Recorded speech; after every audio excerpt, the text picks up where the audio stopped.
Okay, so just to introduce myself, I'm Tammy and I work with the Teaching Quality Department, and I'm going to host the webinar for today. And we also have Savannah with us as my co-host, so she will be answering and reading out your questions and any comments that you have in the chat box.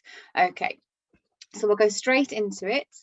We're going to be talking about teacher talk time and how to control it. I'll just have a okay. So teacher talk time. This is something that I've personally had to really work on, both as a learning support practitioner in the classroom in schools for about 10-15 years, and also online as a teacher. It's something that is a real balance to get right, and it's really important. So in this webinar, we're going to discuss what it actually is, why it's important to keep it to a minimum, how we can reduce it and increase the student talk time. And at the end, if you could all stay in, that would be fantastic. And we can use the chat box to share our ideas and experiences. I really want to hear your thoughts. I love hearing different ideas and being able to share that together. And please also, if you have questions throughout, please just use the chat box and Savannah will put her hand up if there's any point and we can discuss them as we go. I've tried to design this so it's as interactive with us all as possible. So it's not just me talking, because that would be too much teacher talk time. Okay, so what is it? So this might seem quite straightforward, but it's just the time that teachers spend talking in class rather than learners. And it's not a bad thing. Without it, we couldn't teach. So it's essential that we have this teacher talk time. The problem is when it becomes far more than our students. So what are the pros of it? So when it's balanced right, it's great. So one of the great pros of teacher talk time is personalized presentation. What does this mean? It means that a teacher can give their experience, their knowledge about the subject, their passion, enthusiasm, and they can present it, and they know their students. So because they can give that personal presentation, the students are engaged and focused. As long as it's that balance of not being over enthusiastic and overly passionate. By using teacher talk time, we obviously use questions, and questions are essential, which we'll talk about a little bit later. They reinforce and they check the learning as we go. And it also leads to natural conversation, which when you're teaching a language is particularly important. It's important in all subjects that a natural conversation can occur between a teacher and a student, but it's particularly important when someone's learning a new language, and it gives them opportunity to be able to apply vocabulary and grammar and all sorts of things like that. So what are the cons of too much teacher talk time?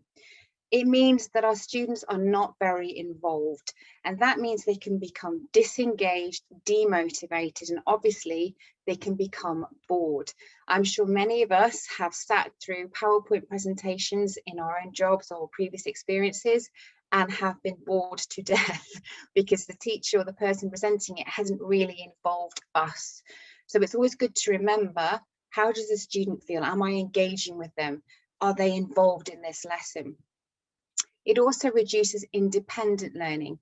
If somebody is talking all the time, giving all the answers, all the explanations, then the student becomes less and less involved in responsibility for their own learning. It reduces speaking skills because they're not given an opportunity to do that, and students can be overwhelmed with the amount of information that we can give them. So what's student talk time? So this is the time that students are talking when the teacher isn't. And the aim of our lessons really is that the student talks more than we do. This takes time, especially with new students, to develop a relationship and a bond, but over time, our level of teacher talk time should be much less than the student talk time. Why? Because it makes our lessons more engaging for the students.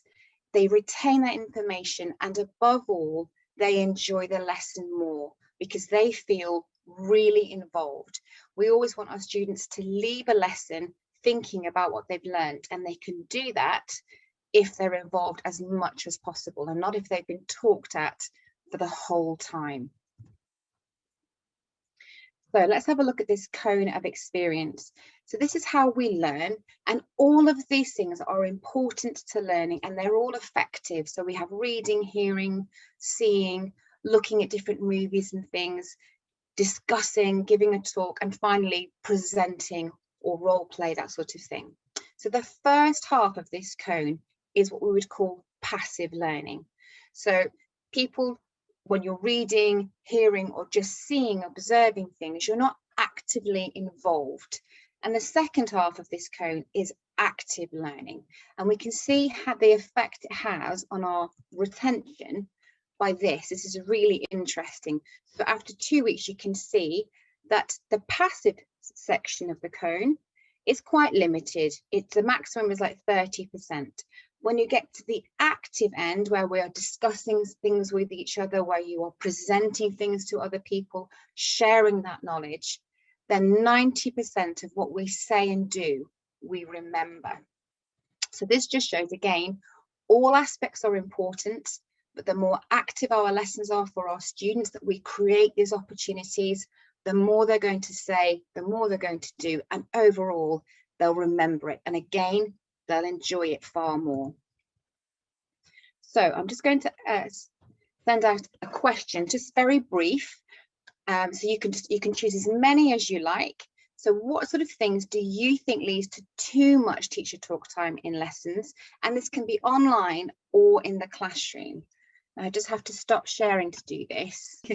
So the most popular two are complicating our explanations. Oh, no, there's three, sorry. Overcomplicating information and not giving the student time for application. But as I can see, most of you have chosen most of them, which is great, because if we just go back here. Okay, so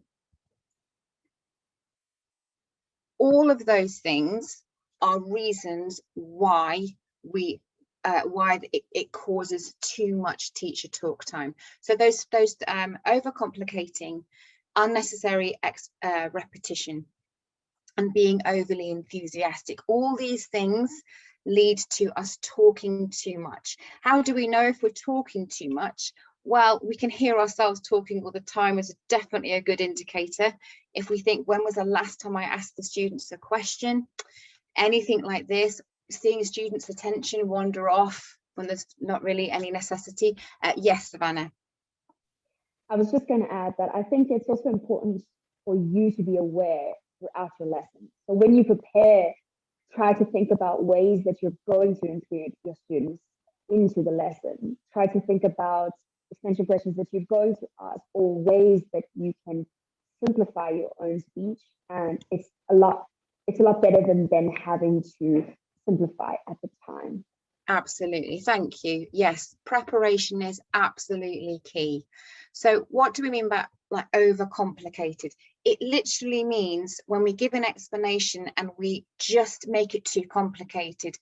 If we were thinking about maybe teaching a new grammar rule, maybe with a less able student, we could potentially be using very technical language and giving them lots and lots of examples of it, when really we need to keep it quite simple. We could say simply, oh, this is something that happened yesterday, so it's the past tense, rather than saying maybe the past continuous. We would adjust obviously according to our students' abilities, but we need to keep it simple. Unnecessary repetition. So this, yes, Savannah, sorry. I was going to add to your overcomplicating. I think what a lot of people do is they'll give too much, like a full definition of something, when that's not necessary. A lot of the time you can show them rather than tell them when you're explaining something. Yes, definitely. Okay, perfect. Unnecessary repetition. So this is something I have to really work on. It's when I began teaching online, it's something I thought, oh my goodness, I repeat myself a lot. Even my parents have told me this in the past.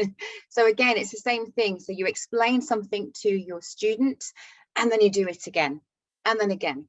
When the student either hasn't got it, so you need to adjust how you're explaining, or they have got it and are ready to go.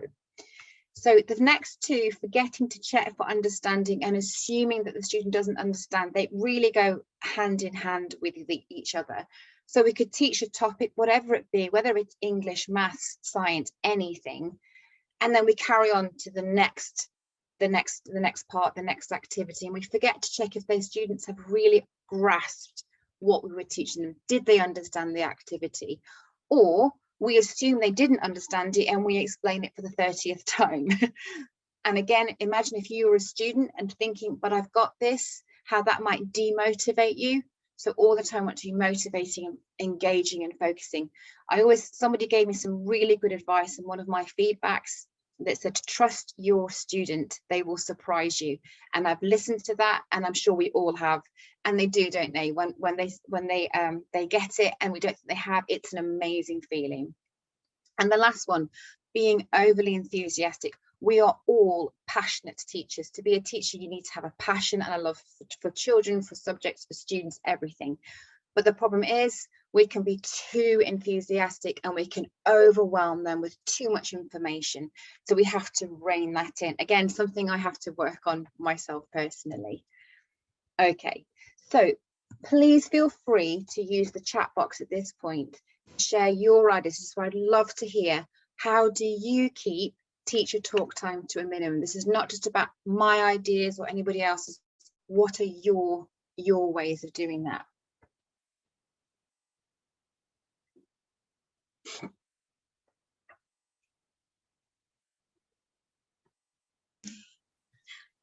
So I've got an example that I'd like to talk about. Yeah, I always try to prepare my lessons in a way that I want the students to practice as much as they can.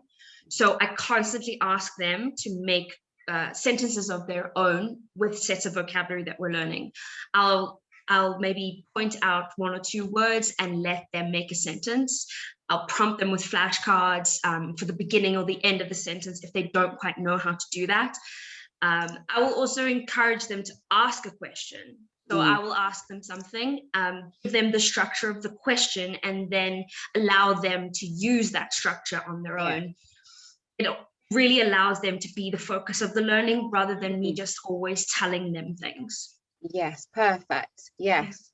That's something about, we're going to talk about flashcards later, but sometimes you can simply hold, I find, so they might miss an article in a sentence, so A or the, and simply holding up the flashcard and not saying anything. They're like, oh yeah, I need to add that. And it's enough. Sometimes just simply saying, rather than lots of explanation, just simply saying, please read. That's enough. And anything else? Anybody else have any ideas they'd like to share? Lloyd has an example. He says, I try to give students extra time, especially if they are shy. I try to ask simpler questions to ascertain whether they understand the topic or merely if they need more time to think of other vocabulary or other ways to say things. Oh, that's great. Thank you, Lloyd. That's perfect. Yes, time is very important. And again, we're going to touch on that a little bit later as well, about making sure they have enough time. Another example is that they also use TPR and demonstrations. Also use a lot of extension questions when they're asking, make sure that they've understood. Yes. Oh, great. This is when we look at our strategies in a minute. This is all very similar to what we're going to talk about. So nothing we say is kind of rocket science or anything new, but consolidating it together is a great reminder and some great ways that we can magpie off each other. Okay, so let's have a look at our strategies to reduce this tricky teacher talk time. So I love this. KISS, keep it simple. This is something I have had to drum into my own self, not over explaining, overcomplicating. So literally just keep our explanations clear and concise and break instructions down. Obviously, if your student's very capable, you wouldn't have to necessarily break your instructions down as much as you would for a student who maybe can't even read the instructions or has no understanding of what they are asking you. So let's have a look at how we could apply that. So imagine it's a listening activity and your student's got a long piece of text to listen to, and there's a series of questions they need to answer. How could you make this a simpler activity? How could you keep it simple for them? So anybody should use your chat box to share what you think. In terms of preparing them for the activity, you could ask them to first read the questions, maybe underline the important aspects, what they need to be listening for. And if they don't know how to do this, you can always show them how to do this by doing one yourself. Yes. You could also then ask them to just simply tell you what they heard first before you actually approach the questions that were given by the activity. Yes, perfect. I would do all of those things. So like your go-tos to make it simpler. Does anybody else have any other ideas? Well, what would you do? Yeah. Well, I would do exactly what you said, Savannah. I would. And for a more able student, you could probably then just go for it, listen to the activity and then answer the questions together. I think what you said about underlining that key information, helping them to then scan for that information is fantastic. And for a student who really struggles with this, take it one question at a time. If they see a big piece of text, even if they haven't got to read it, it could be, oh my goodness, this is overwhelming. And again, this doesn't have to just be for English. This could be for all sorts of different activities that you could do. So again, I break it down and one question at a time. So listen to it, which is again why your preparation is key, because you need to know that listening activity yourself. Listen to it, pause it, go back to the question. Don't be afraid to adapt. Don't be afraid to simplify that question if you have to. And if they're really struggling, don't be afraid to skip, because if they're really struggling, you've tried everything and you've kept it as simple as you can, that's okay. They're struggling and that's okay to move on. Okay, does anybody else have any other ideas? As someone else also said, to look for the keywords in the question, to ask the students what they need specifically. So if they're looking for a number, a name, a word, something like that. Yeah. And I think that's also a good point, because it's a good way to break something down like that for them if they don't understand. It absolutely is. They're great. Yes. And someone else also said to listen to it fully and then listen a second time, pause as you go along to help them find the answers if they're struggling. Yes, perfect. Again, so breaking it down, adapting it to your students' ability. Great, fantastic ideas. So ask questions. So this probably seems like a really obvious thing to do, but what we could do with questions is wait to the end of the topic and then ask questions at the end. What we should really all be doing, and I'm sure we all do, is ask questions frequently throughout the lesson. Why? Well, because it checks the comprehension and their understanding. Have they grasped it, or have they just completed the activity? Because there's a difference, isn't there? And it reinforces that learning. So for example, if we were teaching them, I don't know, the present continuous or something, and that's the whole topic, if we keep checking, keep saying, what could you do? Can you give me an example of that? Can you do this? Yes, Savannah. There was a good question that came up earlier that I thought might apply here. Could WH questions help reduce teacher talk time and promote student talk time? Absolutely, yes. What, where, why, when, how, how, which, all of those. I think, was that human? I think I noticed that's a brilliant suggestion. Definitely checking that understanding, giving them that time to be able to say, yes, I've got it. And how do you know you've got it? Because I can do this, this, and this. And again, it constantly reinforces that learning. If we just left questions to the end, then we haven't checked, we haven't built on that learning. It doesn't give us the opportunity to see, oh, they've got it, I can move on. Or no, they're struggling still, I need to adapt, I need to change, I need to repeat. So let's have a look at an application of this. So imagine we've just read a short story to a group of students, or to one student in an online setting. That's also fine. How could you use questions to check their understanding? With this one, I always start with something very simple, basic, even if it is a higher level, to make sure they got the basics of the story. Ask them who's in the story, what was happening, what did you think about the characters, something along those lines. Yes. To get the basic meaning first. If they are a bit more capable, you could ask them about their opinions or what they might think happens next in the story. I think that's it's a really good way to check that they understood what's going on, or that they can apply the vocabulary that they've learned to a future of that story. Do you know, I had that, so I'm going to magpie that idea, because I genuinely hadn't thought about asking them what happens next in a story. That's a really good, because it really gets them thinking and having to look about and look at the context of it. Does anybody else have any more? You could do the same by asking them what happened before. If it drops into the middle of the story, you know, it's a nice way to get them included. I like those. That's a great idea. I haven't thought about doing before and after in this sort of situation. That's really good. Does anybody else have any ideas what they would do, what they normally do? What do you normally do? Very similar to what you said, except not the before and after. I am definitely going to be doing that now. Yes, I do a base test almost. So who did this? Where did they go? What did they do? And then if they are more able and they've really got it, then extend and challenge them. How would you feel in this? How do you think they felt? So for example, they went on a long trip on holiday and they had, you know, they were tired. How do they feel about going on holiday? And then relate it to them. Have you ever been on holiday? What do you do? What do your friends do? What do your family do? And I love saying, can you ask me a question about the story?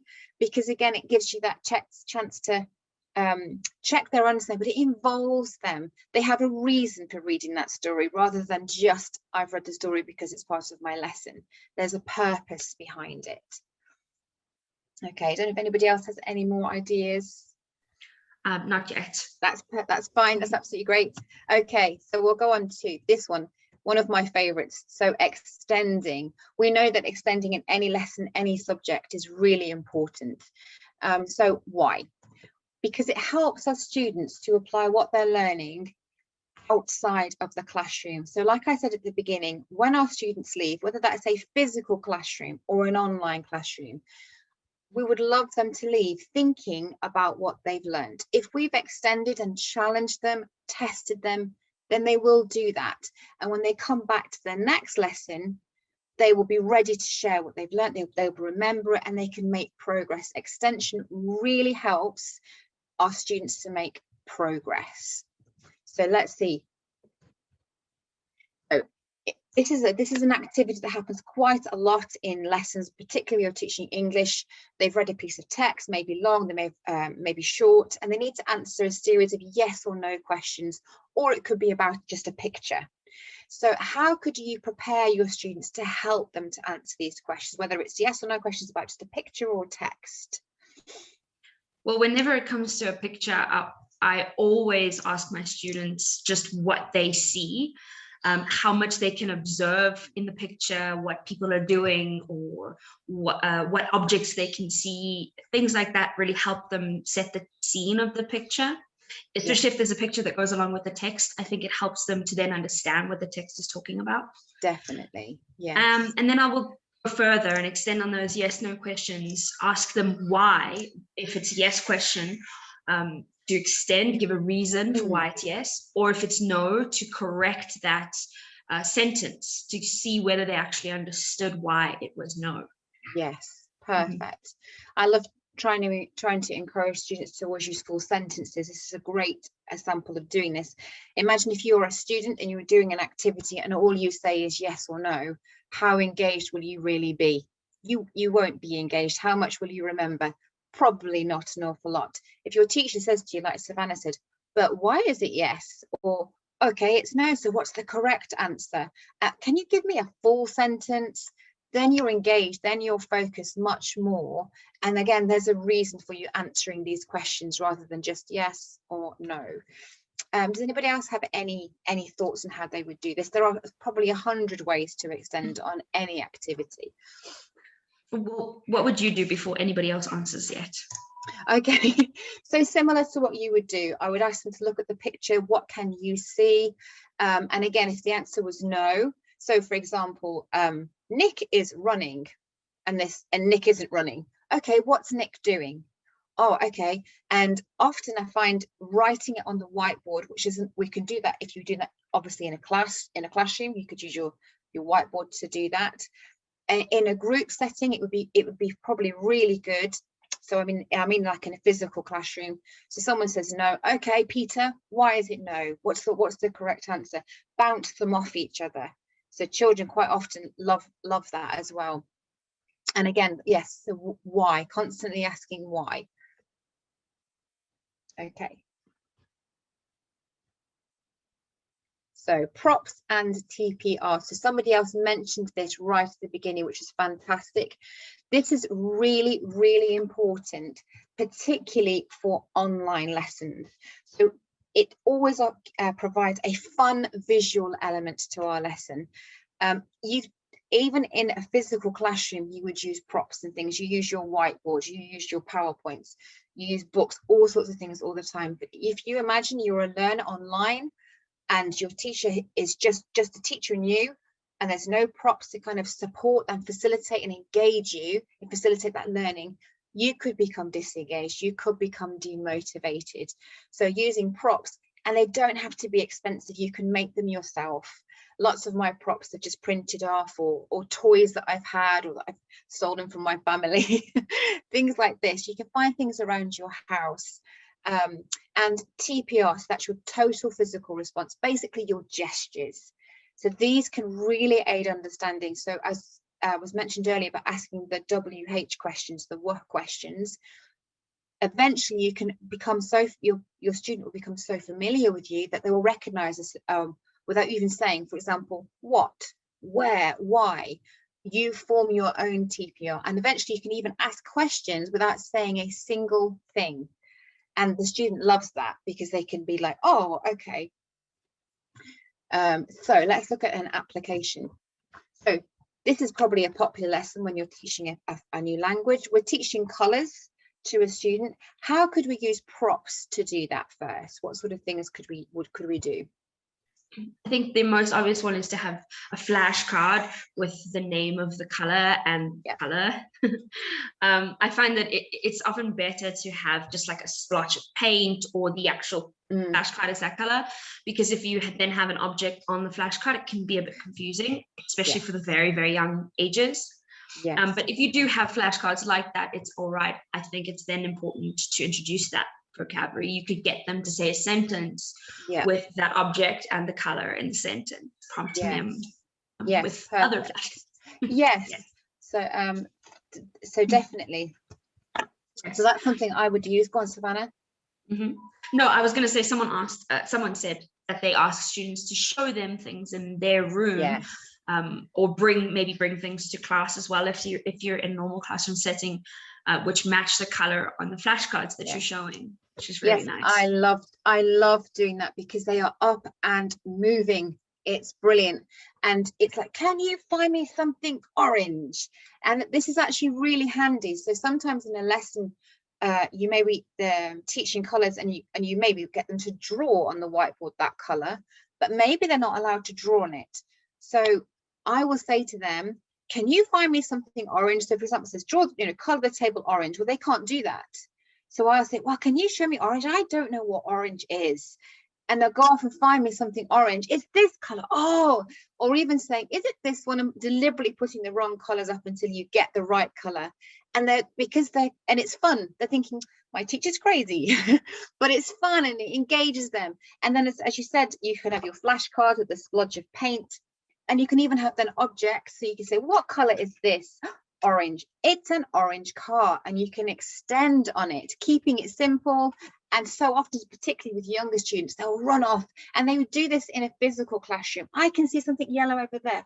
Go and find me something yellow. And it just brings them in, and they will leave that lesson and they will know their colors from that lesson, and they'll go, oh, that's orange and that's red. And it's so much more fun. What about using TPR? So I said a minute ago, you could use this to ask a question without even saying any words. How could we use TPR to ask a student a question or to simplify an instruction? Well, like we were saying, go and look for the color. You can really use your WH actions for that to explain to them what you want them to do. Because when you are teaching really young ones, using a sentence like that, like, can you go find me something? It's maybe a little bit challenging sometimes. So can you find some orange? And use really big, fun gestures. I often use my facial expressions to show them when something is wrong as well. Instead of telling them no or discouraging them, you know, think, look confused. Those type of facial expressions show them meaning a lot of the time. Yeah, and that's really nice. They prefer that than if you say no, that's not right. That's automatically demotivating, and some students may not mind that, but some will, and you can see them visibly shrink. So it's just saying, I'm not sure. That's really good, because they're like, oh, it's not right, but that's okay. It doesn't matter that it's not right. So yeah, all of those things. I quite often with some of my students that I now know very well, I don't even have to say anything. I can just do this, and they know they have to read. So, like, because I've said so many times, please read, and they just see that, like, oh, I have to read now. So repetition of that, and again, it reduces that level of teacher talk time. That's actually what someone said. They said that to make that's all right, action words for specific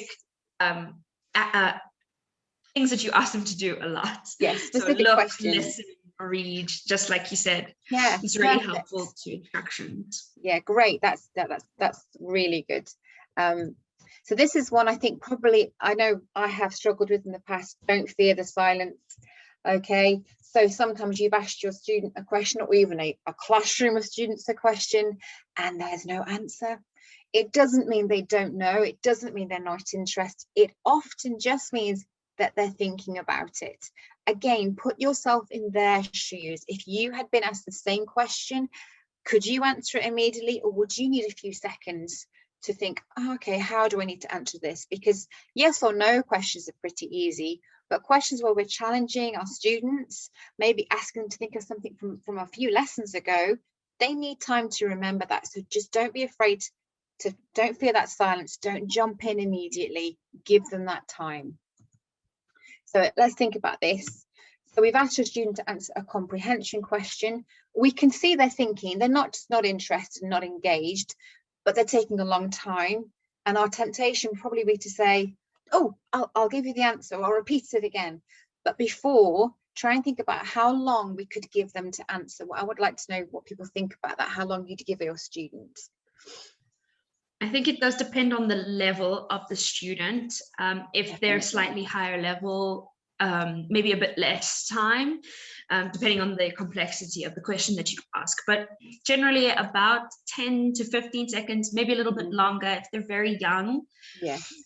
What I like to do, if I see that a long time has gone by, I will, especially if it's relating to a text that you're asking about comprehension, you can always maybe highlight a specific area that they might be looking for the answer if they're confused. Not necessarily giving them the answer, but like guiding them to the right direction can really help those that are less capable. Yes, that's really great. If it's a piece of text trying to find the answer from, I'll give them that time, 10, 15 seconds, and then I may just highlight. So you don't say anything, you just highlight. Or even if, like, draw the cursor over something. And again, you could do that in a physical classroom as well. You could just you could even come over to a student and point to the specific sentence. So have a look at that one, just to make sure. Someone said that they wait about 20 seconds, and if they see that they don't understand, then they will adapt the question they asked and use some synonyms to help them understand exactly what they're looking for, which I think is a really important point.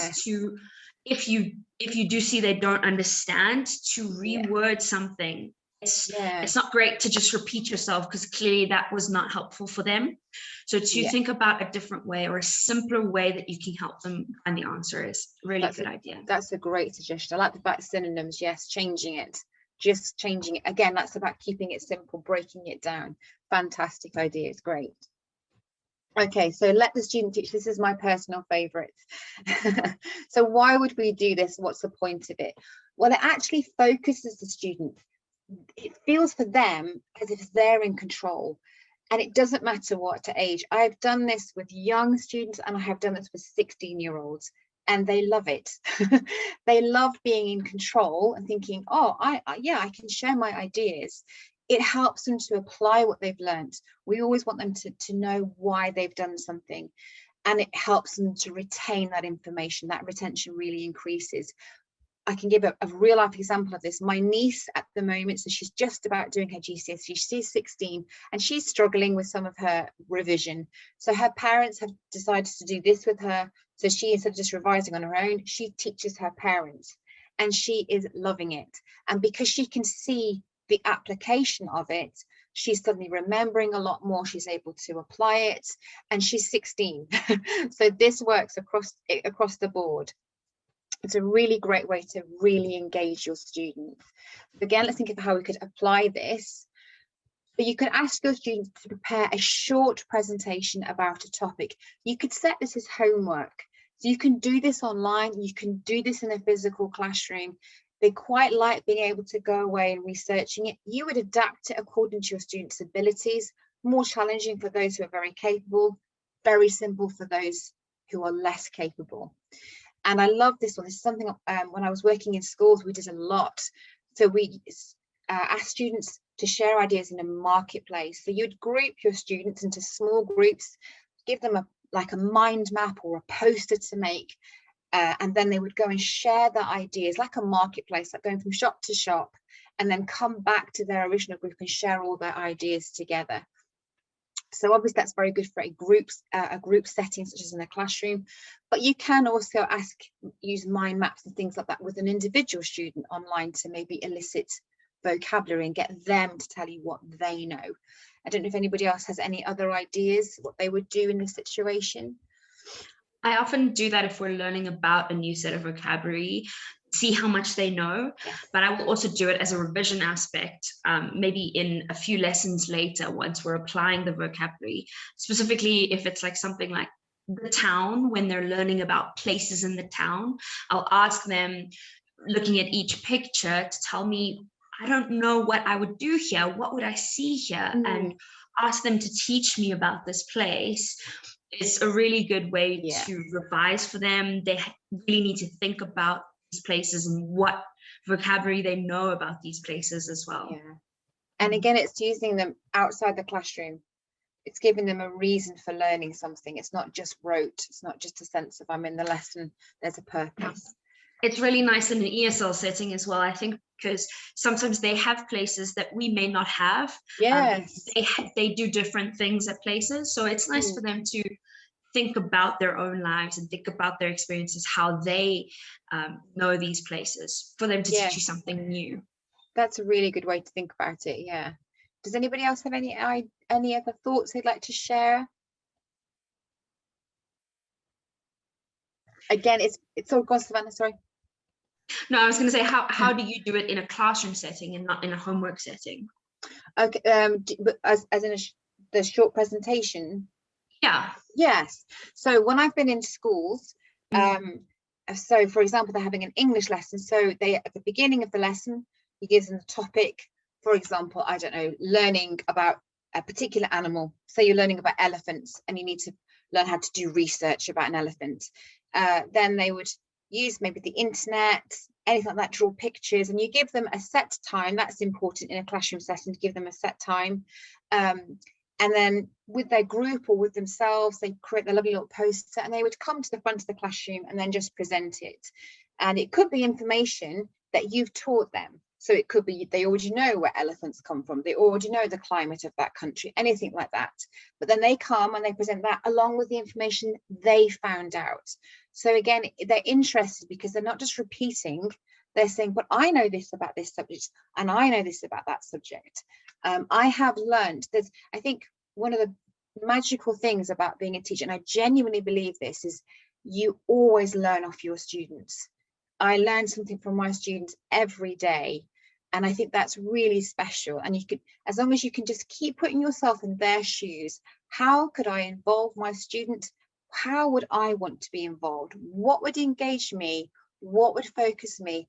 What would make me enjoy this lesson? Because we want our students to leave, whether it's online, in a classroom, however, happy and have enjoyed it as much as we possibly can do that. We know some students are difficult. Okay. So this was just one more thing. So you could You could ask your student to explain a new grammar rule back to you. So for example, before we said we were teaching the present continuous, you teach them, you show them the structure, and then you say, okay, what's the present continuous? Again, if this is a student who's able to to share that with you, break it down. If they're not, okay, what do I need to add to a verb to make it in this sentence? Or can you make a sentence using this? Like, what are you doing now? So you can just adapt it.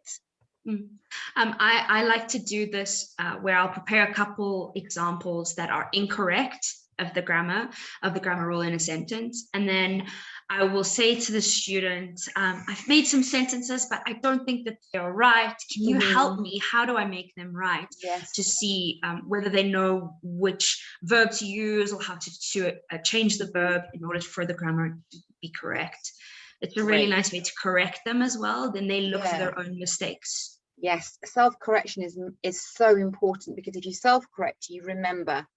If you're just always corrected, you won't always remember it. So that's another way of you saying, oh, what's the mistakes that they're teaching you? No. And your student deliberately, because they say, no, that's not right. You've missed this word, or you've missed this ending to the verb. All of those are kind of ways to reinforce that learning.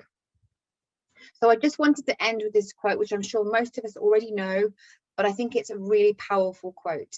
So it says, I hear and I forget, I see and I remember, I do and I understand. So all of those with that cone of learning, reading, seeing, all of that's essential to learning. But the more we do, the more we involve our students, the less we talk, the more we give them as many opportunities, they will understand and they will enjoy their lessons so much more. And that's ultimately is what we want from our students all the time.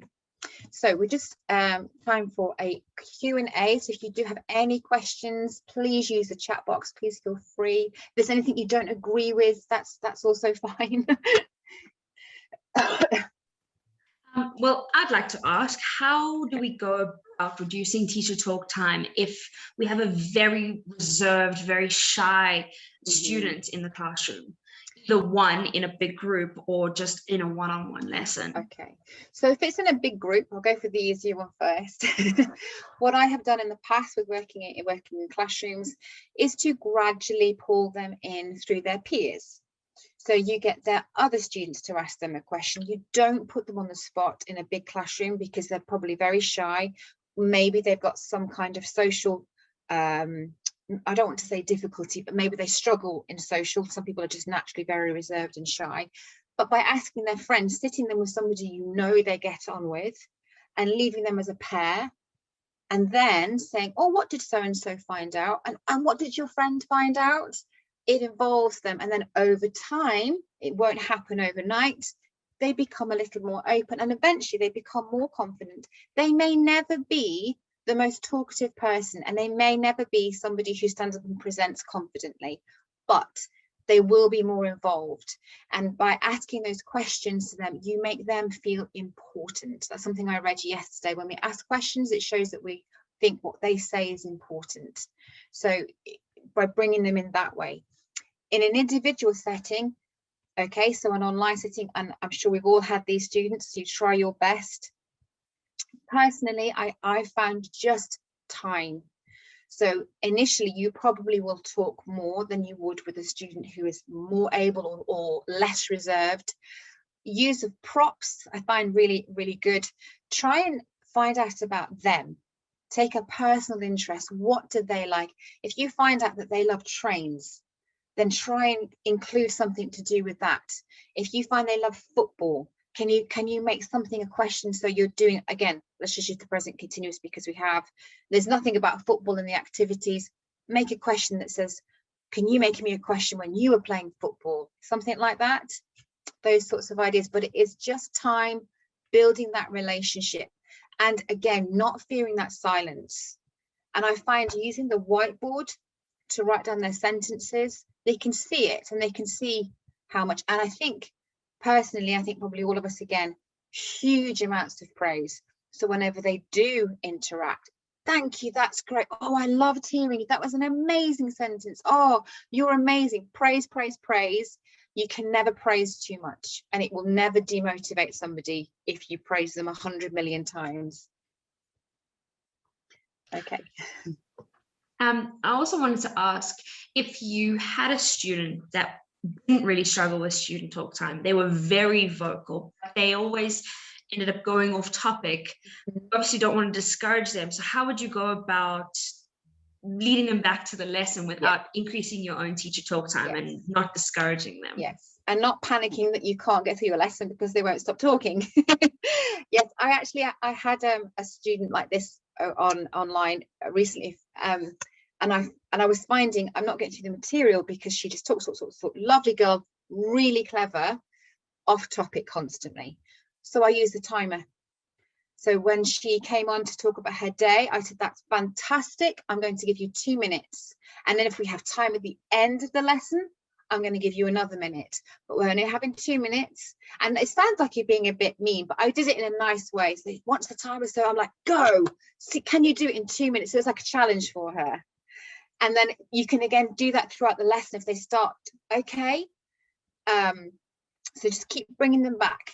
So maybe if they really start going off topic, I also find saying, okay, but can we do the activity now? Or can you tell me that later?